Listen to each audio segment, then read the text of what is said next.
부모들이 이 돈 빨리 물려주고 나면 또 TV에서는 왜 좋게?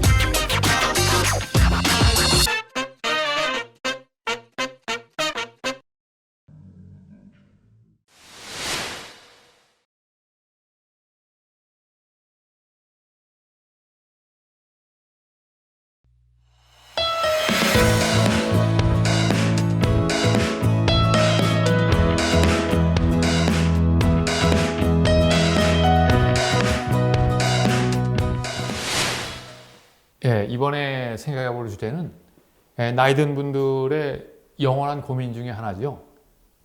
이게 자식이 나 죽기도 전에 빨리 와서 재산 물려달라. 나 사업에 어려움 겪었으니 지금 돈이 당장 필요하다.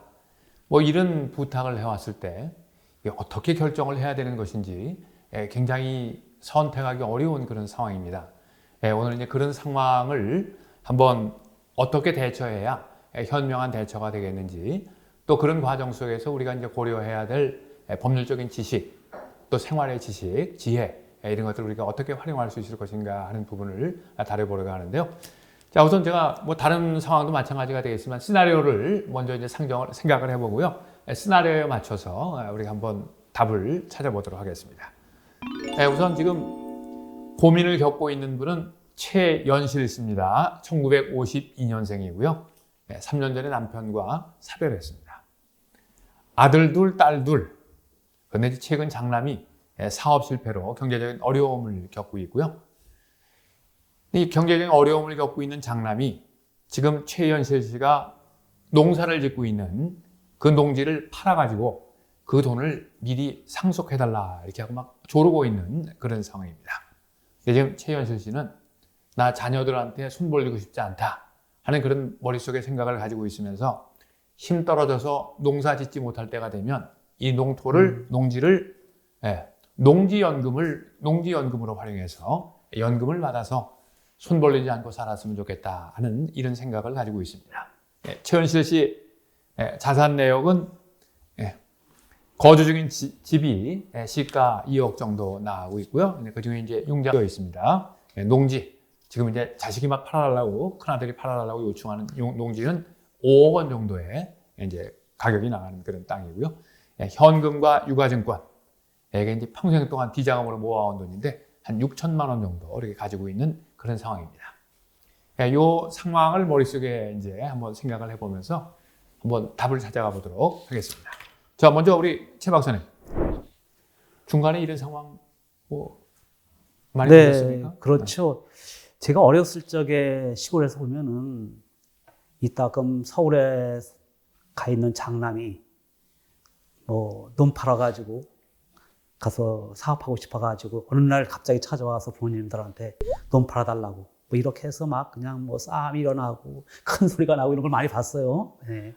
어떻든 자식들이 뭐 최근에는 이제 제가 봤을 때는 우리가 서울에서 집 사기 힘들잖아요. 그러니까 이제 집 살려고 이제 대출 받아서 하다가 안 되니까 그러면 부모님한테 좀 아파트를 줄여가지고 저한테 주면 안 되겠느냐 뭐 이런 사례가 많이 있지 않나 이렇게 생각이 되네요. 그런 사례 보시면서 속으로 어떤 생각을 하십니까? 이거 자식이 어려울 때 지금이라도 내 집 팔아서 줘야 되나? 아니면 안 주는 게 낫다? 어떻게 생각하세요? 저는 뭐 개인적인 입장에서는 뭐 가진 것도 없습니다만은 자식한테 빨리 증여를 한다든가 상속을 해주는 건 좋지 않다고 생각되거든요. 어떻든 끝까지 지키고 있어야지 나중에 뭐 한 번 와서 찾아오기도 하고, 그죠? 그러지 않을까. 다 주고 나면은 자식들이 집에 찾아오지 않을지 않나. 이런 걱정이 되네요. 네. 제가 가장 흔히 듣는 얘기입니다. 이제 뭐 부모들이 이 돈 빨리 물려주고 나면 자식들이 안 찾아온다. 네. 돈을 가지고 있어야 자식들이 나한테 관심 가지고 돈 때문에라도 나를 찾아온다. 그러니까 돈은 끝까지 잡고 있어야 된다. 그런 생각을 갖고 계시죠. 우리 김 변호사님 어떻게 생각하세요?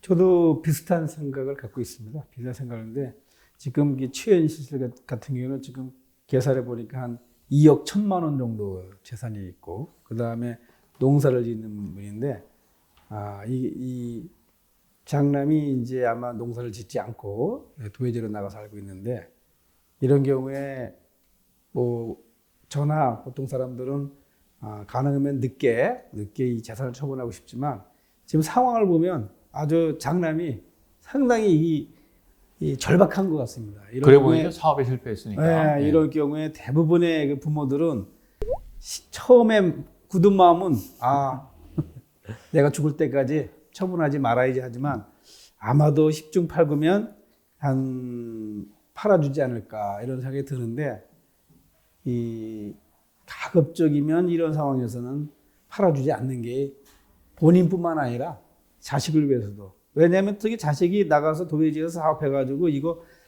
팔아가지고 한 반 이상 준다고 해봐야 큰 도움이 안 됩니다 현실적으로. 이럴 때는 아버지 마음이 정말 안타깝죠. 예. 예. 이 뭐 항상 딜레마죠. 예, 부모 이제 자식 이기는 부모 없다. 예, 이 얘기 들어보면 아무리 굳게 마음을 먹어도 예, 어려움에 처한 자식을 보면 돕고 싶은 마음이 일어나는 것이 부모인데 이제 문제는 재산이 굉장히 넉넉해서 네. 돕고서라도 자기 자신이 생활하는데 이제 어려움이 없다 그러면은 예, 큰 문제가 없을 텐데 예, 자기 자신의 노후 생활을 희생하고 예, 자식에게 미리 물려준다고 하는 거 예, 잘못하면 둘 다 망할 가능성이 높은 그런 그렇습니다. 상황이라고 보는 거죠. 네.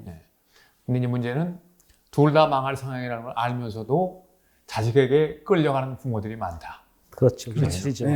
예, 예. 그게 문제네요. 네. 예, 그래서 이제 이런 상황 속에서 조금이라도 그런 위험을 조금 조금 이제 줄여가면서 현명하게 대처할 수 있는 방법이 없을까 하는 그런 부분들 약간 법적인 측면에서 좀 살펴보려고 합니다. 자, 우선 지금 최현실 씨의 경우에는 유언과 상속은 아니죠. 예, 살아있을 때 달라고 하는 거니까 증여. 예, 이건 증여에 네. 해당되는 것이겠죠. 예. 네.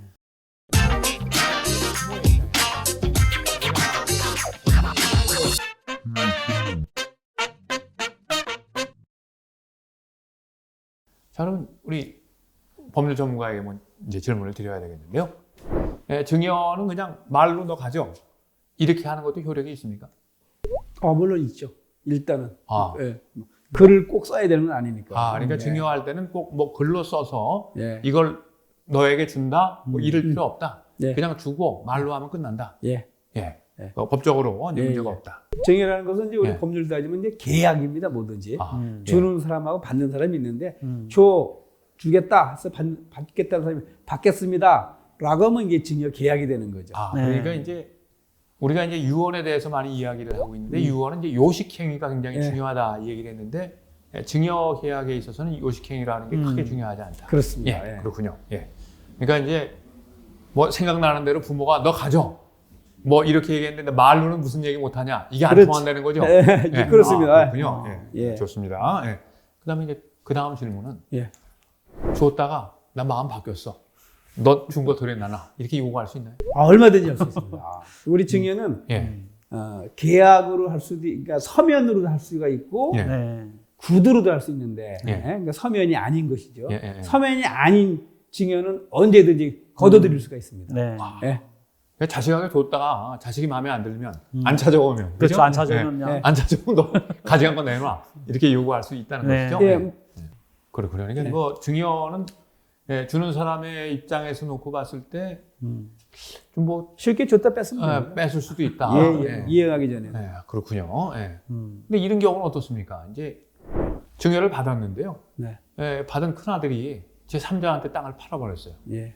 그러면 그거 다시 제 3자한테 그거 내가 증여 회수하려고 그러니까 네가 가져간 거 내놔라 이렇게 요구해서 그거는 이제 예. 조금 전에 얘기했듯이 예. 줬는데 예.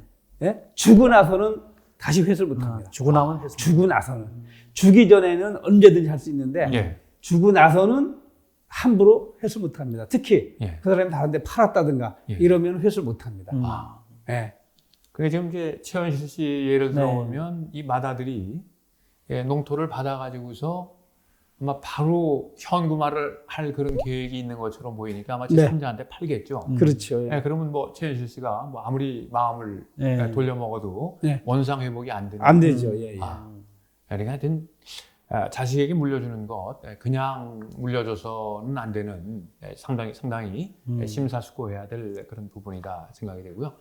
그다음에 또 이제 증여하게 되면 세금 문제가 이제 굉장히 많이 따라오는데 그렇죠. 혹시 세금 좀 아세요? 글쎄, 증여세는 잘 모릅니다. 네. 예. 그럼 제가 우리 최 박사님께 물어보지 말고 네. 우리 변호사님은 뭐 이제 어떻게 세금 좀 아십니까? 조금. 조금 예, 아세요? 요 정도 재산 범위 내에서는 제가 예. 알 것 같습니다. 그래요? 예. 자, 우선 제가 이제 조금 공부하기 위해서 이제 좀 검토를 해보니까 증여를 할 때 현금으로 증여할 수도 있고요. 많은 경우 이제 우리가 부동산 같은 그런 이제 증여를 하게 되는데 현금 증여와 부동산 증여가 이제 세법에서는 좀 달리 다루고 있다. 혹시 들어보셨어요? 현금은 예. 그 금액 자체로 해가지고 예. 세율을 곱하는 거고요. 예. 부동산은 국세에서 평가하는 기준이 있습니다. 예. 그거를 이제 거기에 세율을 곱하는 것이죠. 그러니까 이제 평가 기준이 다르다 네. 하는 것이고, 그다음에 이제 증여세를 내잖아요. 증여는 이제 증여 받은 사람이 되게 내도록 네, 되어 예. 있죠. 부동산을 증여받으면 두 종류의 세금이 생기죠. 부동산 받으면 뭐 해야 되죠? 이거 등록회의죠. 등록세, 취득세죠. 예, 취득록세가 예. 이제 나오게 되는데 취득록세 문제하고 증여세 문제. 네, 예. 근데 현금은 뭐 등록할 필요가 없잖아요. 그런데 이게 세법은 좀 달리 다루고 있는 것 같아요. 부동산을 증여했다 그러면 일정 기간 내 다시 뺏어오거나 다시 돌려주게 되면 증여세 문제가 한 번도 발생하지 않을 수도 있고. 그렇죠. 예. 경우에 따라서는 주었다가 뺏었는데 증여세를 두 번 내야 될 경우도 다시 또 있고. 내야 될 수도 있고. 줄 때 내고 또 되돌려 받을 때 내야 되고. 그렇죠. 근데 취득세도 마찬가지가 되겠죠. 그렇죠. 그런 상황이 있고. 이렇게 이제 부동산의 경우는 그런 문제가 있기 때문에 그 증여를 할 때 굉장히 더 신경을 써서 이제 증여를 해야 될 그런 필요가 있는 것이고요. 현금은 또 제가 이 세법을 찾아보니까 이렇게 되어 있더라고요. 기간에 상관없이 일단 현금을 증여하면 증여세 내야 된다. 그리고 마음 바꿔가지고 내라 그러면 또 증여세 내야 된다. 그러니까 일단 현금으로 증여했다가 돌려받으면 두 번의 증여세를 내야 된다. 그러니까 이건 좀 굉장히 우리가 심사숙고해서 증여를 하고 마음을 바꿔야 될 그런 상황이 될 것 네. 같아요. 그래서 여러분들 이제 이거 증여세와 관련된 이런 세에 관련된 부분들은 나중에 세금을 다룰 때 조금 더 구체적으로 다른 이제 세션에서 다뤄보도록 하겠고요. 오늘은 하여튼 이게 증여하고 관련된 경우 자식이 돈 물려달라, 미리 물려달라 이렇게 요구했을 때 부동산이든지 현금이든지 미리 물려주게 되면 증여세의 문제가 발생한다. 이 정도는 알아야 될 필요가 있을 것 같고요. 또 마음 바꿔서 줬던 돈 돌려달라 이렇게 요구하면 또 한 번의 증여세가 발생할 수도 있다. 이런 이제 시간들 이런 것도 잘 우리가 이제 알아가지고 그런 부분들을 해야 될 필요가 있지 않겠나 이렇게 생각을 합니다. 오늘 정말 우리 은퇴한 부모들 항상 가지고 있는 문제 중에 하나. 어려움 겪는 자식들이 와가지고 미리 재산 물려달라. 이렇게 요구할 때 이제 우리가 이제 어떻게 대처해야 되느냐. 뭐 이렇게 결론 내릴 수 있을 것 같아요. 내가 여유 있으면 미리 물려주는 것도 하나의 방법 중에 하나다. 그러나 자식이 넉넉한데 꼭 미리 물려줄 필요는 없다. 자립할 수 있는데 미리 물려주는 건 별로 현명한 그런 방법이 아닌 것 같다. 이렇게 이제 아까 말씀해 주셨고요. 그리고 이게 이제 물려주는 그런 과정 속에서 세금과 관련된 부대적인 그런 문제들을 함께 잘 고려해야 우리가 나중에 후회 없는 그런 관계를 만들어갈 수 있겠다 하는 생각이 드네요.